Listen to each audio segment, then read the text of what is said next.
My step-siblings sold my late mother's jewelry while I was at her funeral, so I replaced them with high-end replicas and sold the originals myself. Grief is often viewed as a weakness, a state of mind that renders a person vulnerable and distracted. My step-siblings, Marcus and Elena, operated on this exact assumption. When my mother passed away, they didn't see a grieving daughter. They saw a vacant house, a master bedroom safe, and a collection of 20th century emeralds and hand-cut diamonds they could liquidate to fund their failing business ventures. They spent the hours of my mother's funeral ransacking her belongings, smug in the belief that I was too occupied with eulogies and burial logistics to notice their theft. They were right about one thing. I was occupied. I was busy executing a plan that had been in motion for weeks. As a senior restorative conservator for a private collection house, my entire professional life is defined by one rule: never trust the surface level. I knew their greed better than they knew themselves. Weeks before the funeral, I had already removed every original piece from that safe. I didn't leave it empty. I replaced every single heirloom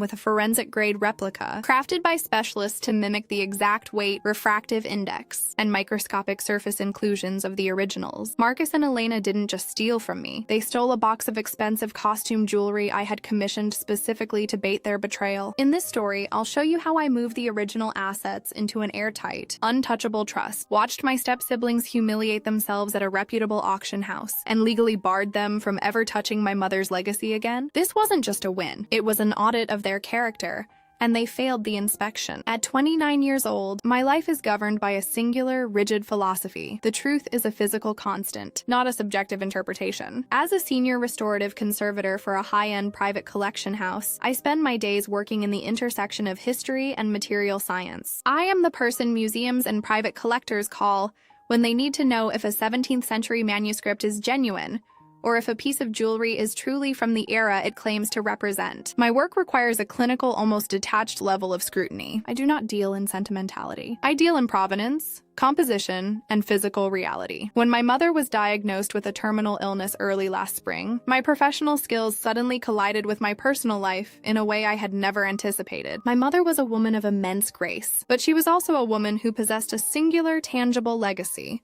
a collection of rare, 20th century emeralds, hand-cut diamond necklaces, and Art Deco pieces that had been in our family for 3 generations. These pieces were not merely ornaments. They represented a history of resilience and aesthetic history that had survived the shifting fortunes of our family for nearly a century. My step-siblings, Marcus and Elena, were the direct antithesis of this legacy. Marcus, who had spent the last 5 years bouncing between failed tech startups and pyramid scheme marketing ventures, viewed the world through the lens of liquid assets. He did not care about the history of an emerald setting. He cared about the current market price of the stone in a private sale. Elena, his younger sister, was no different. Her life was defined by the relentless pursuit of high-end social media aesthetics, funded by a series of loans and investments that had long since drained her own finances. For years, they had viewed my mother's jewelry as an inevitable windfall. They made no secret of their expectation that the collection would be divided upon her passing. They would often make casual, thinly veiled comments during family dinners about how these pieces are wasted sitting in a dark safe, or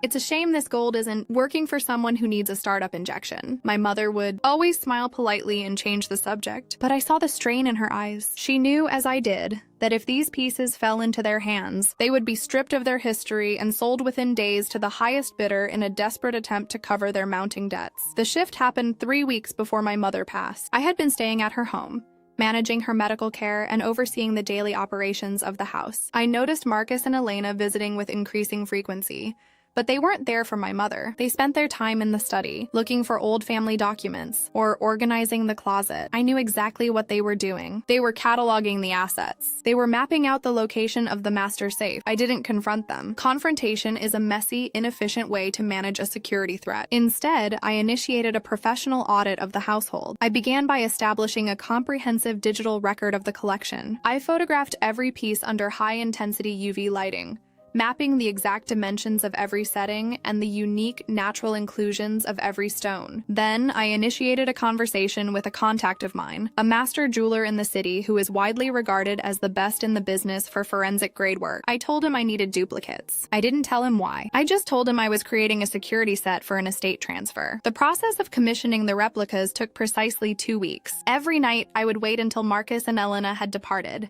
Then I would remove the originals from the safe. I spent hours working in my mother's small sewing room, which I had converted into a temporary laboratory, comparing the weight and the light refraction of the originals against the new pieces. The attention to detail required was staggering, but I am an archivist by nature. I thrive in the details. By the time the funeral arrived, the safe contained a collection of replicas so perfect that a casual appraiser would have been fooled, but the originals were long gone. They had been professionally appraised, documented, and placed into a bonded, insured secure storage facility 3 cities away. I had also finalized the paperwork with an estate manager to move the ownership of the pieces into a private, high-yield trust. The trust was structured in such a way that no single individual, certainly not Marcus or Elena, could liquidate the assets. They were essentially locked behind a wall of legal and financial bureaucracy that would take them years to even begin to penetrate. I sat in the hallway of the funeral home on the morning of the service, watching the guests arrive. I felt a strange, cold sense of satisfaction. I had performed my duty. I had protected the legacy that my mother had entrusted to me, not through emotional pleas or family arguments, but through the application of the same cold, hard logic I used in my professional life every day. Marcus and Elena arrived together. They were dressed in black, but their expressions were entirely wrong. They weren't mourning, they were vibrating with anticipation. Marcus kept checking his watch, and Elena was constantly glancing at her phone. They were waiting for the all-clear signal to go back to the house, to break into that safe, and to claim what they believed was their due. I stood up, adjusted my coat, and walked toward them. I didn't feel a tremor of nervousness. I felt like an auditor walking into a room to deliver the results of a forensic investigation. "The house is quiet," I said, my voice steady. "I've instructed the staff to leave the gates unlocked for you in case you need to go back and get anything. I'll be staying here for the rest of the afternoon." Their faces lit up with a mixture of confusion and relief. They didn't ask why I was giving them the opportunity to go back. They didn't care. They just nodded, mumbled a few words about needing to check on something, and turned toward the parking lot. They thought they were the predators in this scenario. They thought they were the ones who had successfully outmaneuvered the grieving sister. They were about to learn that when you try to steal from an archivist, you don't just lose the object, you lose the illusion of your own competence. They were walking into a trap of their own making, and I was going to be the one to document their failure. The funeral service itself was a masterclass in performative grief. Marcus and Elena sat in the front row, occasionally dabbing their eyes with linen handkerchiefs while leaning toward each other,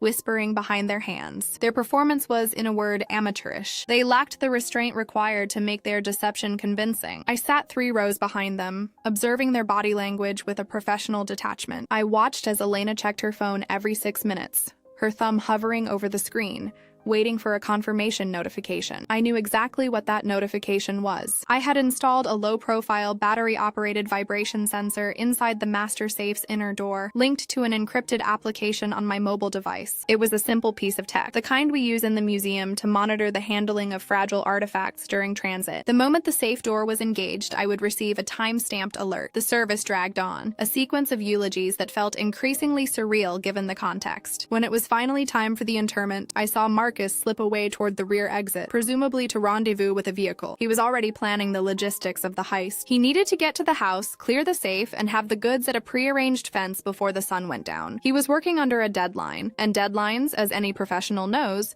are the primary driver of sloppy, impulsive mistakes. I stood by my mother's casket, feeling a wave of genuine sorrow, not for the situation with the jewelry, but for the life she had lived and the people she had left behind. My grief was private, quiet, and entirely independent of the circus surrounding me. When the ceremony concluded, I stayed behind to handle the paperwork with the funeral director. I didn't rush. I knew the timeline. I knew exactly when they would arrive at the house, and I knew how long it would take them to navigate the security protocols they had been studying for weeks. As I walked out into the warm, late afternoon sun, my phone buzzed in my pocket. The alert was precise. Safe access confirmed. A small, thin smile touched my lips. They were inside. They were currently standing in the master bedroom, likely sweating, their adrenaline spiking as they pried open the heavy steel door. They were probably already imagining the payout, the weekend in Vegas, the lease payments on their office, the validation they so desperately craved. They didn't know that the items they were currently bagging up were effectively useless. They were pieces of high-grade cubic zirconia and plated brass, crafted with the same precise dimensions as the originals,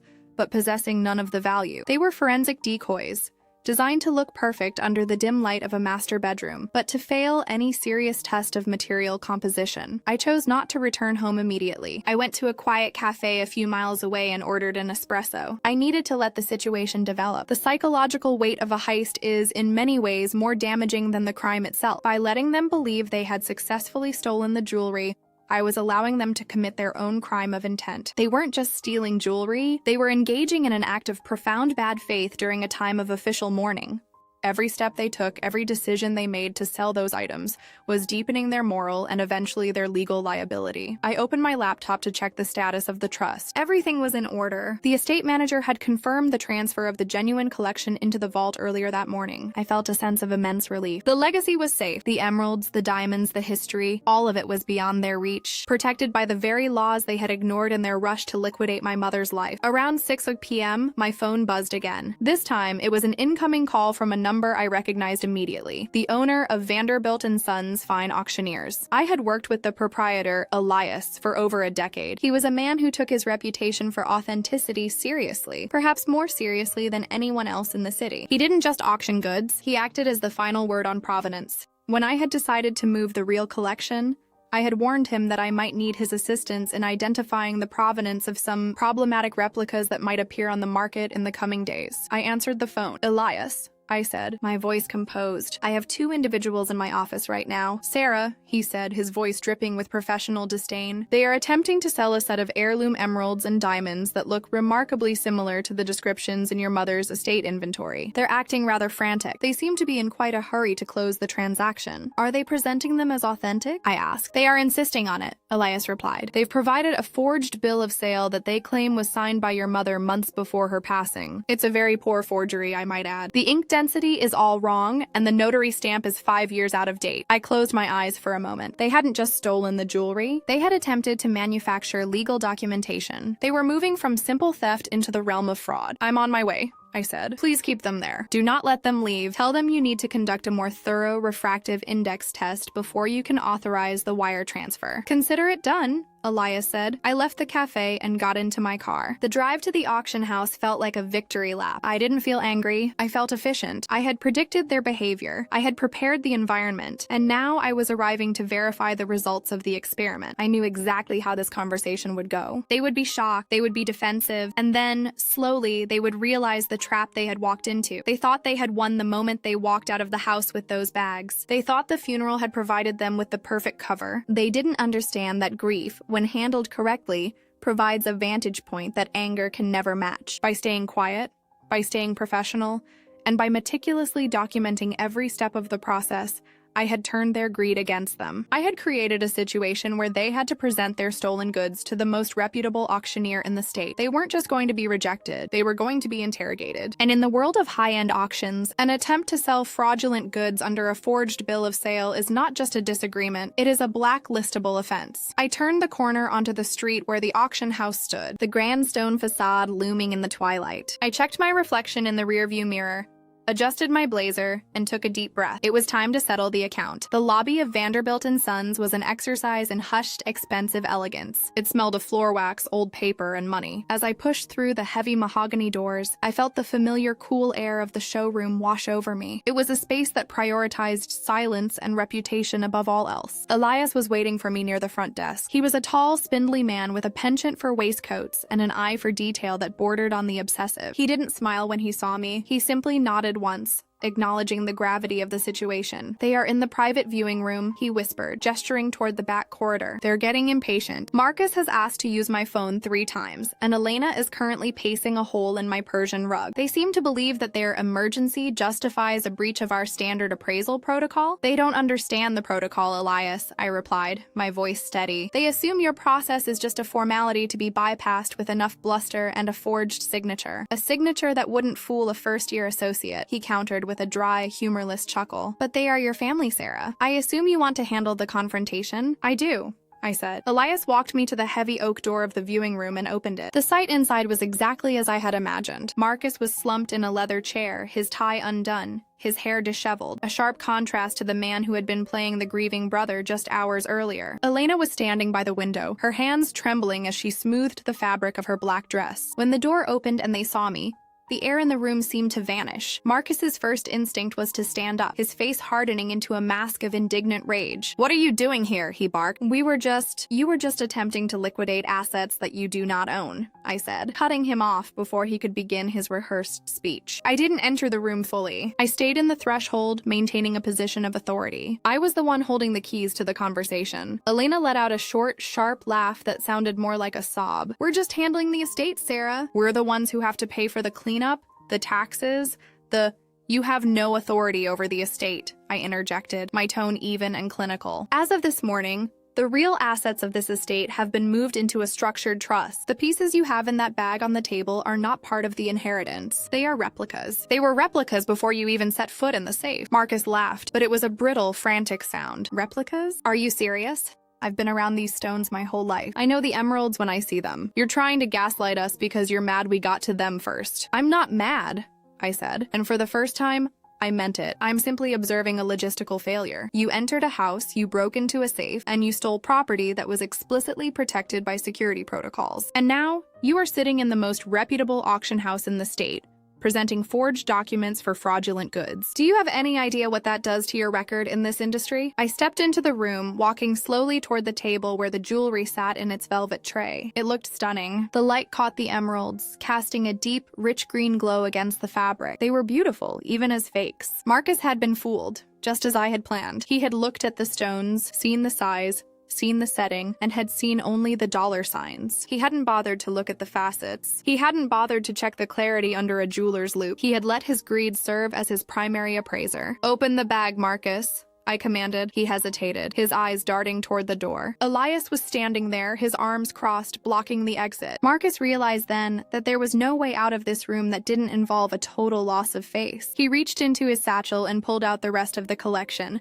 spilling the diamond necklaces onto the table. I picked up the centerpiece, a diamond necklace my mother had worn at her own wedding. I held it up to the light, turning it slowly. "These are excellent pieces of work," I remarked, genuinely impressed by the quality of the replicas I had ordered. "The weight is correct. The settings are structurally sound. But look at the base of the setting, Marcus. Look at the hallmark." Marcus leaned forward, his arrogance replaced by a gnawing, creeping dread. I pointed to a tiny, laser-etched mark on the underside of the gold setting. "That's not the jeweler's mark from the 1950s, I said. "That's the production code for the replication lab I contracted 3 weeks ago. You weren't stealing an inheritance. You were stealing my property. You were stealing the inventory I personally commissioned."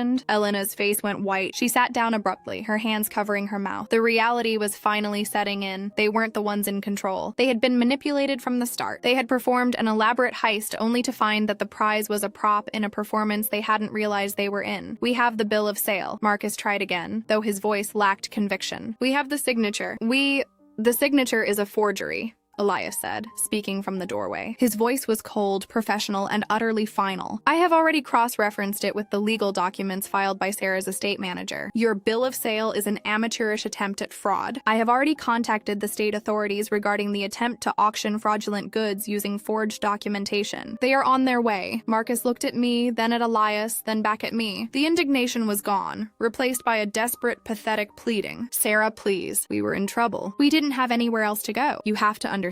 We're family. Family is defined by mutual respect and adherence to the boundaries of others," I replied, my voice devoid of any warmth. "You chose to violate those boundaries during a time of mourning. You chose to target a grieving daughter, thinking she would be too weak to protect her assets. That choice has consequences, Marcus. I didn't force you to break into that safe. I didn't force you to forge those documents. I only ensured that when you decided to commit a crime, you were doing it against the wrong person." I turned to Elias. "I'll leave the replicas here. They are technically the property of my restoration house. I'll sign the release of liability. I want nothing to do with them, and I certainly don't want them back in my home." "Of course, Sarah," Elias said, nodding. "Everything will be handled according to our strict compliance policies." I walked out of the room, leaving Marcus and Elena in the silence of the viewing room. They were still sitting there, surrounded by the beautiful, worthless fakes, waiting for the police. They were no longer the predators. They were just two people who had bet everything on the idea that I was weak. They had lost the bet, they had lost their reputation, and now they were about to lose their freedom, at least temporarily. The walk back to my car was the longest I've ever taken, but it was also the most liberating. For years, I had walked on eggshells around their demands, their passive-aggressive comments, and their constant, suffocating need for validation. I had played the role of the quiet, professional sister who stayed in the background. But as I started the engine, I realized that I didn't need to play that role anymore. The audit was complete, the books were balanced, and the family, for the first time, was exactly as it should be: distant, quiet, and completely under control. The aftermath of that evening at Vanderbilt & Sons was not the explosive, cinematic spectacle one might expect. There were no shouting matches in the street, no dramatic chases, and no further attempts at intimidation. In the world of high-stakes asset management, chaos is an amateur's tool. Instead, the situation resolved with the quiet, devastating efficiency of a legal proceeding. Marcus and Elena were held for questioning for several hours. Because I had the documentation to prove that the items they had attempted to sell were not my mother's jewelry, but my own commissioned property, the charge of grand larceny was complicated. However, the charge of fraud, specifically the use of a forged signature on a falsified bill of sale, was a different matter entirely. That was a clear-cut legal violation. It was a felony, and it was a mark that would stay on their permanent records for the rest of their professional lives. They were released on bail, but the damage was already done. Their reputations within our social circle were not just tarnished, they were destroyed. Once the word got out that they had attempted to defraud one of the most prestigious auction houses in the region, their names were essentially blacklisted from any future legitimate business ventures. The professional world is a small one, and it does not look kindly on those who attempt to play fast and loose with provenance. I returned to the house the following morning. It felt different. The air was still, the shadows were long, but the suffocating tension that had characterized the last few months was gone. My mother's house was no longer a battlefield. It was a sanctuary. I walked through the study, the place where Marcus and Elena had spent so much time plotting their heist, and I felt a profound sense of closure. They were gone. Their belongings had been boxed up by the estate manager, and the locks had been changed. My father, who had been estranged from the situation for months, largely because he refused to believe his other children were capable of such calculated malice, finally called me that afternoon. He didn't speak for a long time. When he finally did, his voice was heavy with a mix of shame and resignation. "I've spoken to their lawyers, Sarah," he said, his voice trailing off. "They told me the details. I didn't want to believe they would go that far. I thought they were just impulsive." "They aren't impulsive, Dad," I replied, sitting in my mother's favorite chair. "They are opportunistic. There is a fundamental difference. Impulsivity is a lack of control. Opportunism is a choice to exploit a vulnerability. They chose to exploit mine, and they failed to realize that vulnerability is not the same thing as weakness." "What happens now?" he asked. "Now," I said, looking out at the garden, "the estate is settled. The jewelry is safe in the trust, and I move forward. I have my work, I have my integrity, and for the first time in a long time, I have peace of mind. I'm not asking for an apology, and I'm not asking for them to be forgiven. I'm simply asking for them to be absent." He didn't argue. He knew that I had built an airtight case, both legally and morally. He also knew that I had not acted out of cruelty, but out of necessity. The final audit of my mother's life was complete. I had managed her estate with the same meticulous care she had poured into her own life. Every piece of jewelry, every photograph, every letter had been accounted for, preserved, and protected. I had succeeded in doing what I had set out to do from the very first moment of the diagnosis. I had kept the legacy intact. In the weeks that followed, I went back to work at the collection house. My colleagues noticed a change in me. They said I seemed lighter, more focused. They didn't know the specifics of the funeral heist, but they sensed the shift in my temperament. I no longer apologized for my directness. I no longer felt the need to accommodate the demands of people who didn't respect my boundaries. I treated my personal life with the same professional rigor that I applied to my work. I eventually received a letter from Marcus and Elena's lawyer. It was a formal request for a reconciliation meeting. They wanted to discuss a settlement that would allow them to avoid the fraud charges if I agreed to drop my complaint. I didn't even read the full text of the proposal. I simply handed it to my estate manager and told him to file it in the unsolicited category. I had no interest in settling. I had no interest in reconciling. I had won the contest of wills, and in doing so, I had secured the only thing that mattered: my own autonomy. I look back at that time now, and I don't feel the sting of betrayal anymore. Instead, I feel a strange, cold gratitude. The incident forced me to see the people in my life for exactly who they were. It stripped away the illusions of family obligation and forced me to confront the reality of their character. It was the ultimate test of my own values, and I had passed it with flying colors. I still have the replicas. I keep them in a small box in the back of my closet, not as jewelry, but as a reminder. They are a physical representation of the fact that value is not something that can be stolen, and it is certainly not something that can be faked. Value is an inherent quality. It is the result of history, of provenance, and of authenticity. Those who try to fake it, those who try to steal it, and those who try to exploit it will always be caught by the refractive index of their own greed. My mother's jewelry is now housed in the vault, and it will remain there, preserved for the next generation. It will not be sold to cover debts. It will not be used to fund startup schemes, and it will not be tarnished by the hands of those who do not understand its worth. It will continue to exist, unchanged and uncompromised, as a testament to a woman who deserved better than the greed that surrounded her final days. As for me, I continue my work. I continue to authenticate the genuine, to identify the fraudulent, and to document the truth. I am an archivist of my own life now, and I guard the records with a vigilance that can never be breached. I have learned that when you hold your boundaries with the unwavering precision of a professional, you don't just protect your legacy, you define your future. And for the first time, my future is entirely, unequivocally my own. The final tally is in, the books are closed, and the legacy is secure. It is a quiet, orderly, and entirely satisfactory conclusion to a long, arduous process. And honestly, I wouldn't have it any other way.